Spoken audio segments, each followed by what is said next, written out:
Começa agora mais um Linkados na Área, um programa de entrevistas produzido por nós, alunos de jornalismo da SPM São Paulo. Eu sou Vitória Cancian. E eu sou Mariana Figueiredo. E o nosso convidado de hoje é um apaixonado por música. Ele era professor de uma escola pública e decidiu começar a ensinar música para 3 alunos dentro de um vestiário desativado. 26 anos depois, ele é fundador da ONG Músicos do Futuro, que oferece educação musical gratuita.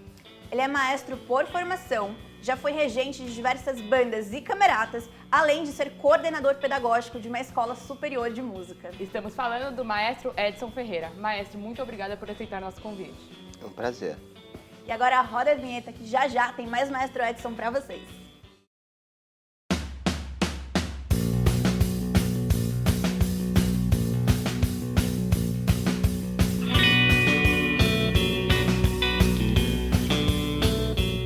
Me conta um pouquinho como que surgiu a ideia de criar a Associação Músicos do Futuro. Então, eu tive a experiência um pouco frustrante de ver na escola onde eu ministrava a aula, as aulas vagas. Então, como eu desde criança, como já mencionei, eu tive a oportunidade de viver a partir dos 7 anos a música e eu falava, puxa, eu poderia aproveitar esse tempo ocioso desse pessoal. Então, a partir dali que eu comecei, pedi à diretora que eu pudesse usar um vestiário, estava desocupado.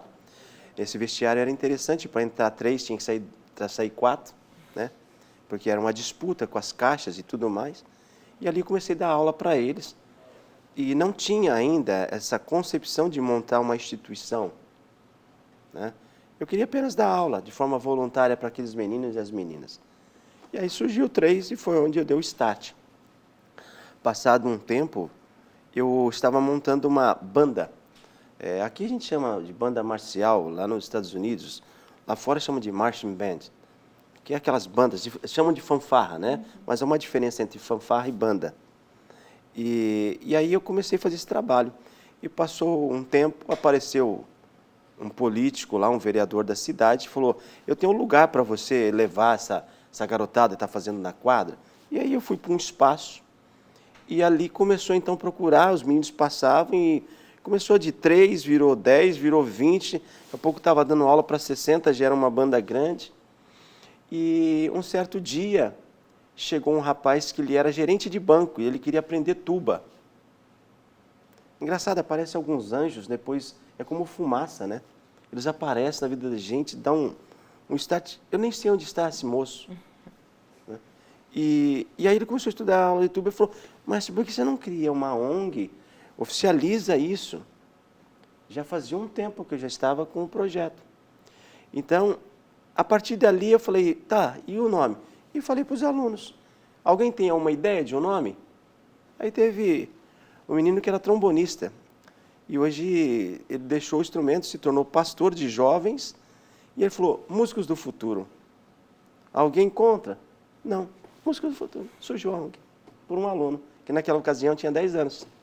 E surge, então, o Músicos do Futuro, que hoje, depois, comecei em 96, com esse tempo todo de vida, já chegamos aí quase a 9.000 famílias, né? E hoje, atualmente, nós temos na casa de 600 alunos, em 3 períodos, manhã, tarde e noite, dando prioridade no período matutino e vespertino às crianças e aos jovens, fazendo uma diferença, porque pedagogicamente é interessante que as crianças estejam na sua faixa etária, os jovens na sua faixa etária, e os adultos no período noturno, para que também não misture junto com os jovens e também com as crianças. Então, esse é o processo hoje, de uma quadra que se tornou 3 alunos, se tornou uma banda, de uma banda se tornou um projeto social com 26 anos de vida, que completa agora em junho de 2022. Mestre, conta pra gente como é que funciona a escola. Quais são as possibilidades que os alunos têm para obter uma formação musical qualificada? Então, na verdade, todo o processo educacional, seja na área da música, qual for a área que as pessoas procuram a ter conhecimento, a gente tem que pensar no país, de uma forma geral, que a nossa educação ela está bem falida. Então, há uma necessidade de um conhecimento, não só ter profundidade em conhecimento, mas habilidade. Porque o fato de conhecer, muitas vezes, você não consegue transmitir isso a um aluno. Então, os alunos que procuram, por exemplo, a associação, muitas vezes eles chegam sem sonho algum. Então, se você vê meninos e meninas de periferia, e ali você tem na associação meninos que hoje os pais levam, porque a associação conquistou um espaço em 26 anos, uma qualidade pelo corpo docente que nela tem. Então, muitos acabam chegando de paraquedas. Então, a qualidade e o processo feito pelo corpo docente, que são professores habilitados, formados na área e com propriedade em conhecimento, faz com que, ao tempo, vai surgindo grandes talentos e vai amadurecendo como se fosse uma pedra que vai sendo lapidada e, de repente, você vê e fala, nossa, aí está um grande violinista, um grande cellista, uma grande cantora. Então, o fato hoje de 26 anos, chegando a quase 9 mil alunos, quase 9 mil famílias, de pessoas que vêm de periferia, de comunidades, e que você coloca para ele uma possibilidade, e ali ele agarra essa possibilidade. E hoje você tem jovens fazendo doutorados, mestrados, que na verdade ele nem saberia o que seria isso, uma titulação na vida dele. Além de oferecer uma formação técnica, a missão de vocês também é formar indivíduos para o futuro. Como é que o ensino musical consegue ajudar nisso? Boa pergunta. Disciplina. A disciplina é fundamental para qualquer área. Se você não tem disciplina, o sucesso é como se a intimidade que você tem com uma matéria ou com uma faculdade, ela requer disciplina. Se você não tem disciplina para você ter intimidade, o resultado é pífio. Então você percebe hoje no mercado brasileiro, em todas as áreas, que nós temos uma linha medíocre. Quando você fala, você é medíocre, a pessoa se sente ofendida. Medíocre é linha média, você é médio. Então quem está um pouquinho acima dessa linha, sai da linha média. Então nós temos que entender que hoje, qualquer área que você traz essa pessoa para o conhecimento e você coloca qualidade para ele cresce com isso e sai dessa linha. Então hoje o Músicos do Futuro tem formado pessoas de nível altíssimos. E que você pode perceber que, por exemplo, só esse ano entrou meninos que não fizeram nem processo vestibular, cursinho, entre a USP, Unesp, Unicamp, porque é um nível que é estabelecido. Então, a disciplina é o segredo. Então, a música, ela traz essa responsabilidade. E aqueles que não seguiram carreira, você vê que são gerentes de alguma loja ou banco, você fala assim para ele, o que ele trouxe? E como que você conseguiu isso? Ele vai dizer, a música, a disciplina que eu tive. Se você não tiver disciplina e não colocar regras, você não consegue desenvolver. Então, o cara acha que comprar um violão e vai numa lojinha ou na banca de jornal e compra um livrinho de tablatura e ele toca violão, e você, sou violonista. Ah, legal. E meus amigos que são doutores na área, então são mega blaster, super mega NASA no violão? Se todo mundo é violonista, o cara que tem uma titulação ou tem 2 titulações, o que ele é? Que nome que eu vou achar? Então, todo mundo no Brasil é jogador de futebol, todo mundo no Brasil é político, todo mundo no Brasil é músico, todo mundo no Brasil é jornalista. Entendeu? Então, esse fator da música na vida de qualquer um é fundamental numa matriz curricular de todas as escolas ter arte, não só música. Então, escolha. Mas as artes, ela mexe por motivo da disciplina. Entendi. E, maestro, diante do cenário atual que a gente está vivendo, como que faz para popularizar a música que é historicamente tão elitizada? Quando você entende a importância da arte, você vai ver todos os grandes pensadores, eles fizeram música. E não é que Leonardo da Vinci ia ser músico. Não é que Pitágoras ia ser músico. Mas, na verdade, entendiam a importância de estudar essa disciplina. E a música, de uma forma, eu vou falar na minha área, mas todas as artes, ela vai no eu da pessoa. Ela vai na alma. Então, por isso que eu diria, e até eu faço algumas brincadeiras, se você pensar na arte de uma forma geral, ela é co-irmã espiritual. Tem o plano espiritual e o plano terreno. Ela que faz esse link de transição. Então, por esse motivo, eu vejo que por essa falta de capacidade ou visão de gestores, seja na área pública ou privada, eles não têm condições nenhuma de discutir sobre arte. Eles não enxergam a arte como um papel importante. E mais, só para resumir isso, a arte, como ela mexe com o eu, faz com que essas pessoas se tornem um pouquinho mais politizadas e questionadoras. Então, por que eu vou investir nisso? A arte sempre será massacrada desde todos os tempos em termos de investimento. Não se investe. Tem alguma política pública que você acha que tornaria viável uma difusão da arte, principalmente na periferia, que é o meio que você atua? São leis de incentivo. Leis de incentivo, você teria projetos que fossem direcionados para dentro de determinadas áreas, seja o teatro, seja a dança, seja um coral, seja uma orquestra. Só que esses projetos, às vezes, eles precisam, por exemplo, quando você fala na questão pública, a gente sabe que nós temos os poderes, né? Então, você tem o executivo, o legislativo e o judiciário. E para se fazer projetos, precisa de lei. Então, se você pegar cidades do interior, e eu não estou citando o nome, você vai ver que muitos que vão parlar, que parlar quer dizer falar, e ele diz, nós vai, nós fumo. E aí a população, nós está perdido. Porque não tem capacidade de gestão de se criar lei. Então, quando não se cria lei, como você faz para que o dinheiro público chegue em projetos? Não tem, né? Então, a única forma que nós tínhamos em termos PROAC ou PRONAC, que é Estado ou nacional, você acaba tendo aí uma possibilidade para milhões de pessoas que tentam buscar. E aí que está o grande problema. Quem que pega esse dinheiro? São as estrelas, já determinados nomes.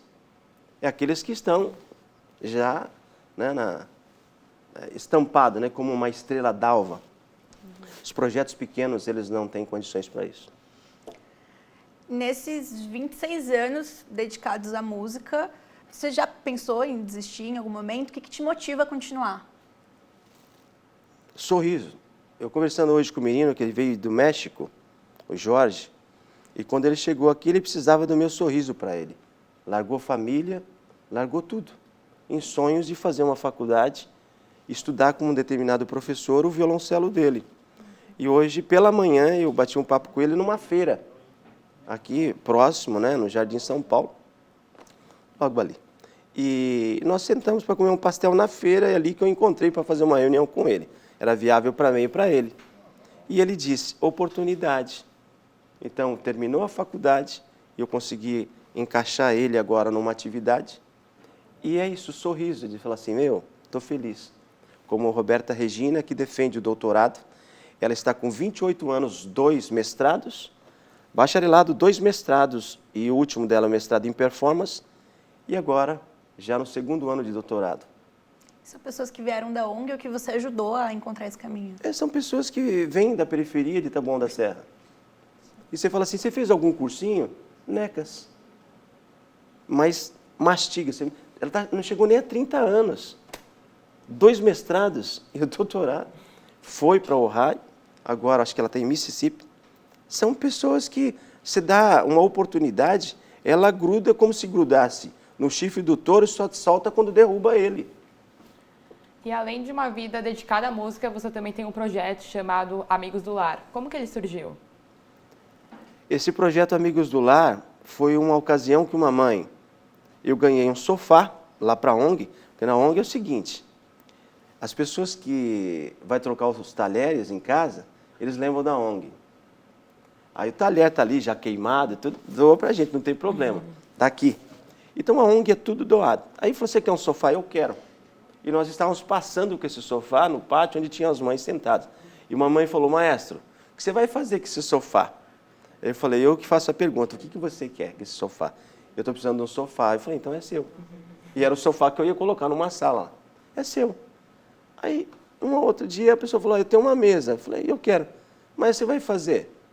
Eu estou precisando de uma mesa. É seu. E aí eu vi que eu tinha uma caminhonete, eu comprei a caminhonete, era para recolher essas coisas. Só o ano passado foram 15 geladeiras que eu doei.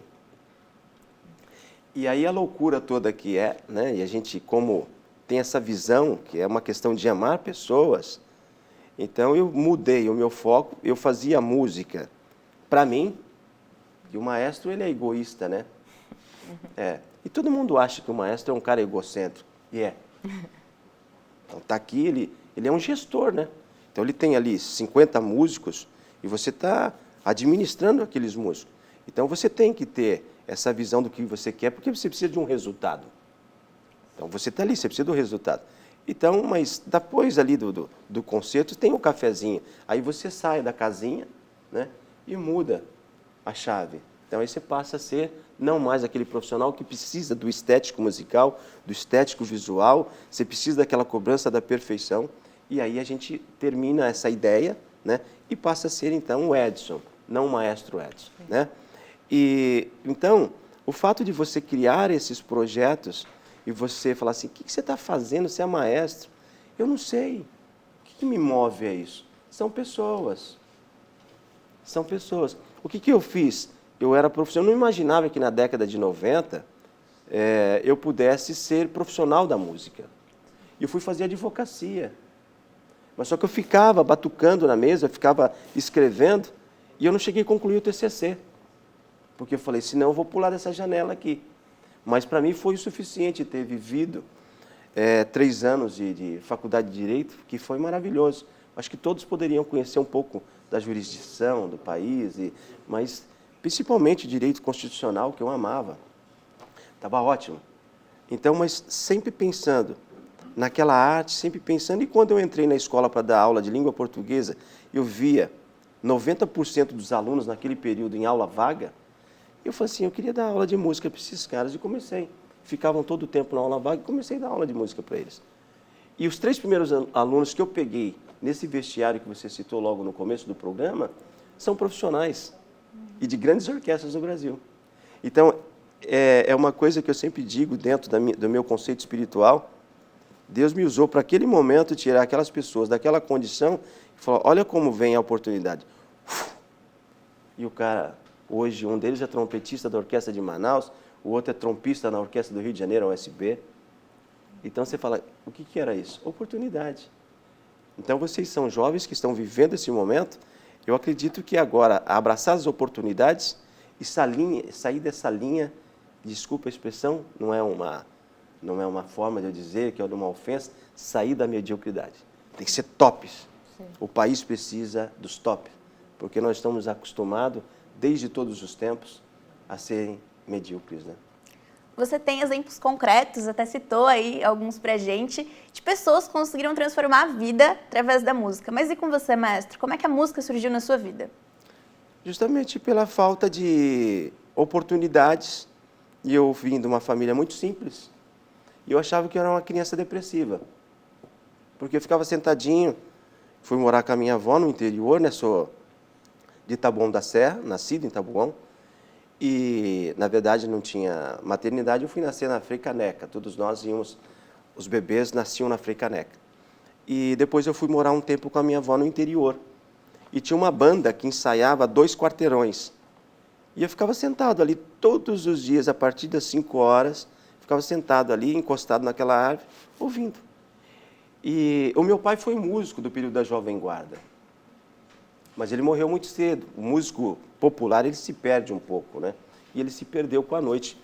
E então, eu, na verdade, fui vivendo aquele som, e, de repente, um dia cheguei lá e falei, eu quero tocar.